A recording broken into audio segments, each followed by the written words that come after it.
बिस्मिल्लाहिर्रहमानिर्रहीम। मेरा नाम डॉक्टर काशिफ़ रज़ा है और मैं यहाँ मोहम्मदी मेडिकल ट्रस्ट पे अपनी खिदमत सर अंजाम दे रहा हूँ। यहाँ पे हमने एक बहुत इम्पोर्टेंट जो कि आई के हिसाब से है बीमारी, जिसको आम अल्फाज में काला मोतिया कहा जाता है। यहाँ पे हमने उसका एक अलग सेटअप रखा हुआ है। हेल्थ इन पाकिस्तान हमारा चैनल सब्सक्राइब करें और बेल आइकन पे क्लिक करें। अलग क्लिनिक हमने इस्टेब्लिश किया हुआ है, जिसके अंदर हम यहाँ पे सिर्फ उस मखसूस पीरियड में सिर्फ उस ग्लाकोमा के ही पेशेंट्स को देखा जाता है यहाँ पे। अच्छा, सबसे पहले तो मैं आपको बताना चाहूँगा कि व्हाट इज़ ग्लाकोमा। इसको आम अल्फाज में उर्दू में काला मोतिया बोलते हैं। कुछ अल्फाज काला पानी भी इस्तेमाल किए जाते हैं इसके लिए। काला मोतिया इसलिए बोलते हैं इसको कि या इंग्लिश में इसको साइलेंट थीफ बोलते हैं, मतलब कि खामोश चोर है। चोर किस चीज़ का है? ये कि विज़न का चोर है, जो कि नज़र को आहिस्ता-आहिस्ता चुरा लेता है। इसमें होता ये है कि पेशेंट को आमतौर पे कोई अलामत नहीं आती, लेकिन पेशेंट की नज़र आहिस्ता-आहिस्ता ख़त्म होती जा रही होती है, और जब पेशेंट को इस अपनी बीमारी का पता लगता है तो उस वक़्त तक बहुत देर हो चुकी होती है। तो इसलिए इस बीमारी को समझना और इसकी अर्ली साइन एंड सिम्पटम को समझना बहुत ज़रूरी है। काला मोतिया बेसिकली आँख का एक अंदरूनी दबाव, आँख के जो प्रेशर, जिसको इंट्राओकुलर प्रेशर कहा जाता है, उसके बढ़ जाने की वजह से होता है। प्रेशर के बढ़ने की वजह से आँख के जो पीछे ऑप्टिक नर्व है, जो कि आई को और ब्रेन को कनेक्ट कर रही है, जो कि सारे सिग्नल ब्रेन तक पहुँचा रहे हैं, उसके अंदर डैमेज होना शुरू हो जाता है और अल्टीमेटली पेशेंट को विजुअल फील्ड लॉस होना शुरू हो जाते हैं। तो इसकी जहाँ तक अलामत की बात है, usually there is no symptom. हमें इसलिए इसके अंदर कुछ गाइडलाइंस हैं जो कि हमें ग्लाकोमा के पेशेंट्स को, बल्कि हर पेशेंट को बताना ज़रूरी है और हर पेशेंट को उससे गो थ्रू होना चाहिए। इसके अंदर हम सबसे इम्पोर्टेंट ये कहते हैं कि जब भी आप आई का एग्ज़ामिन करवाएँ, कहीं पे जाएँ किसी भी आई स्पेशलिस्ट के पास, तो अपने उनको कहकर इंट्राओकुलर प्रेशर यानी आँख का प्रेशर ज़रूर चेक करवाएँ। क्योंकि मैंने बताया कि इसके अंदर कोई सिम्पटम तो होते नहीं हैं, तो सिर्फ़ हमें एक अर्ली साइन यही है जिससे पता लग सकता है कि पेशेंट को ग्लाकोमा डेवलप हो चुका है या होने वाला है। और एज सबसे इम्पॉर्टेंट है। 40 इयर्स के बाद हर पेशेंट को, हर इंसान को इसका एग्ज़ामिनेशन करवाना चाहिए। काले मोतिये के हिसाब से आँख के प्रेशर को ज़रूर चेक करवाना चाहिए।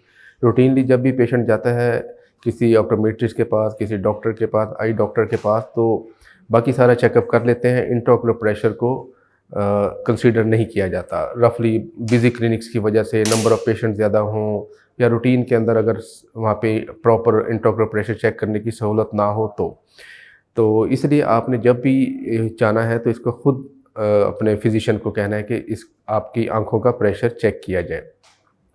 कुछ ऐसे पेशेंट जिनके अंदर फैमिली हिस्ट्री है, जिनके वालिदैन को है, पेरेंट्स को, ग्रैंड पेरेंट्स को, बहन भाइयों को, किसी को अगर इस तरह की बीमारी है, उनको लाजमी चेक करवाना चाहिए।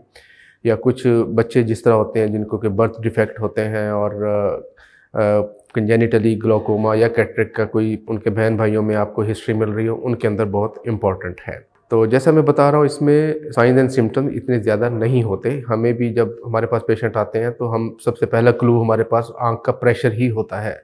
It's just like blood pressure. जैसे ब्लड प्रेशर ज़्यादा होता है, वो डिफरेंट ऑर्गन को अफेक्ट करना शुरू हो जाता है। जस्ट लाइक आँख का प्रेशर जब ज़्यादा होता है तो आई के स्ट्रक्चर को डैमेज करना शुरू कर देता है और फिर उनके साइन एंड सिम्पटम आते हैं। लेकिन जब तक वो आते हैं उस वक्त तक बहुत लेट हो चुका होता है काम।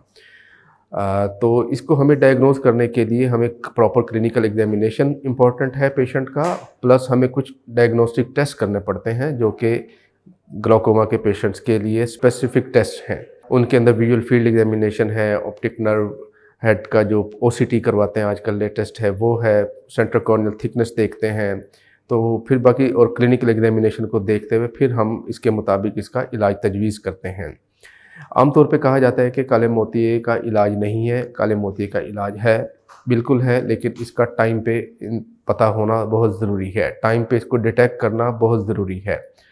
तो इसलिए आपने इसका, जब भी आपने एग्जामिनेशन करवाने जाना है अपनी आई का, तो आपने इंट्राओकुलर प्रेशर का ज़रूर चेक करवाना है और फिर उसके मुताबिक जो भी डॉक्टर साहब आपको बताते हैं वैसे आपने उसको फॉलो करना है। जहाँ तक ग्लाउकोमा की ट्रीटमेंट की बात है तो आमतौर पे कॉन्सेप्ट है कि इसका कोई ट्रीटमेंट नहीं है और इसके अंदर पेशेंट बिल्कुल ब्लाइंड हो जाता है। अगर ट्रीट ना किया जाए तो यस, ब्लाइंडनेस इज़ देयर, लेकिन अगर आप इसको प्रॉपर्ली टाइमली मैनेज कर लें और इसको प्रॉपर ट्रीट करें तो इसके अंदर बिनाई को महफूज रखने का इंतज़ाम हो जाता है इसके अंदर, और बड़े अच्छे गुड चांसेस बंदे को होते हैं कि उसके अंदर विजन प्रिजर्व कर ली जाए। इसके अंदर सबसे इम्पोर्टेंट ये है कि विजन जो पेशेंट की होती है, जहाँ पे वो देख रहा होता है, पेशेंट को वो बिल्कुल चीज़ ठीक नज़र आ रही होती है, लेकिन उसकी जो साइड वाली चीज़ें हैं वो जो विजुअल फील्ड वाला एरिया है वो उसका अफेक्ट होना शुरू हो जाता है। तो अगर कोई पेशेंट कहे कि जी उसकी विजन 6/6 है 100%, तो उसको ग्लाउकोमा नहीं हो सकता है, ऐसा नहीं है, उसको भी ग्लाउकोमा हो सकता है। वो भी हमें टेस्ट करवाएंगे तो हम डिटेक्ट कर सकेंगे कि उसको ग्लाउकोमा है कि नहीं है। जहाँ तक ट्रीटमेंट की बात है तो ट्रीटमेंट इसका अगर प्रॉपरली किया जाए तो साल साल मरीज़ इसके साथ, इस बीमारी के साथ बड़ा अच्छे तरीके से अपने सारे रूटीन को कंट्रोल कर सकता है, बड़े अच्छे तरीके से अपना लाइफ टाइम बड़ा इजीली पास कर लेता है और किसी भी किस्म की उसको मुश्किल नहीं होती। जहाँ तक इसकी ट्रीटमेंट में सबसे इम्पॉर्टेंट चीज़ है पेशेंट का रेगुलरली मेडिसिन यूज़ करना। इसमें इलाज पेशेंट के अपने हाथ में होता है, डॉक्टर से ज़्यादा पेशेंट के अपने हाथ में, कि जितना रेगुलरली मेडिकेशन इस्तेमाल करेगा टाइम के ऊपर और बाकायदगी से तो उतना ही अच्छा रिस्पॉन्स आएगा। जैसे हम एक ब्लड प्रेशर की दवाई खाना छोड़ देंगे तो ब्लड प्रेशर बढ़ेगा और वो डिफरेंट ऑर्गन को डैमेज करेगा, हार्ट को, ब्रेन को, किडनी को।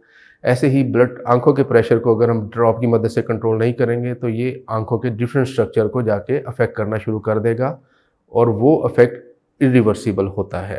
हेल्थ इन पाकिस्तान, हमारा चैनल सब्सक्राइब करें और बेल आइकन पे क्लिक करें। इलाज से घबराने की कोई ज़रूरत नहीं है, जस्ट हमें रेगुलरिटी चाहिए और हमें बाकायदगी से प्रॉपर टाइम के ऊपर एक मेडिकेशन का लॉन्ग टर्म चाहिए होता है फॉलोअप। अगर प्रॉपर पेशेंट यूज़ करता रहेगा तो इंशाल्लाह उसकी विजन को इतनी विजन, यूज़फुल विजन प्रिजर्व रहेगी कि जिसके सहारे वो अपनी सारी उम्र बग़ैर किसी कॉम्प्लिकेशन के गुजार सके। तो मेरा आप सबको यही मैसेज है कि जब भी आप जाएँ डॉक्टर के पास, आई डॉक्टर के पास स्पेशली एग्जामिनेशन के लिए, तो आपने आँखों के प्रेशर को ज़रूर चेक करवाना है। वो पेशेंट जो 40 साल की उम्र क्रॉस कर चुके हैं वो रेगुलरली चेक करवाएँ, या वो पेशेंट जिनको हाई नंबर की ग्लासेस लगी हुई हैं, हाई मायोप या हाई हाइपरमेट्रोप, उनके अंदर भी इसका चांस होता है, तो वो भी अपना आँखों का प्रेशर ज़रूर चेक करवाएँ। और अगर खुदा न खास्ता किसी को इसका कोई डायग्नोज हो जाता है तो उसका इलाज बाकायदगी से करें। जितना बाकायदगी से इलाज करेंगे उतना अच्छा रिस्पॉन्स आएगा और उतनी अच्छी विजन प्रिजर्व रहेगी। आप लोग अपना और अपनी आंखों का बहुत सारा ख्याल रखें। अल्लाह हाफ़िज़।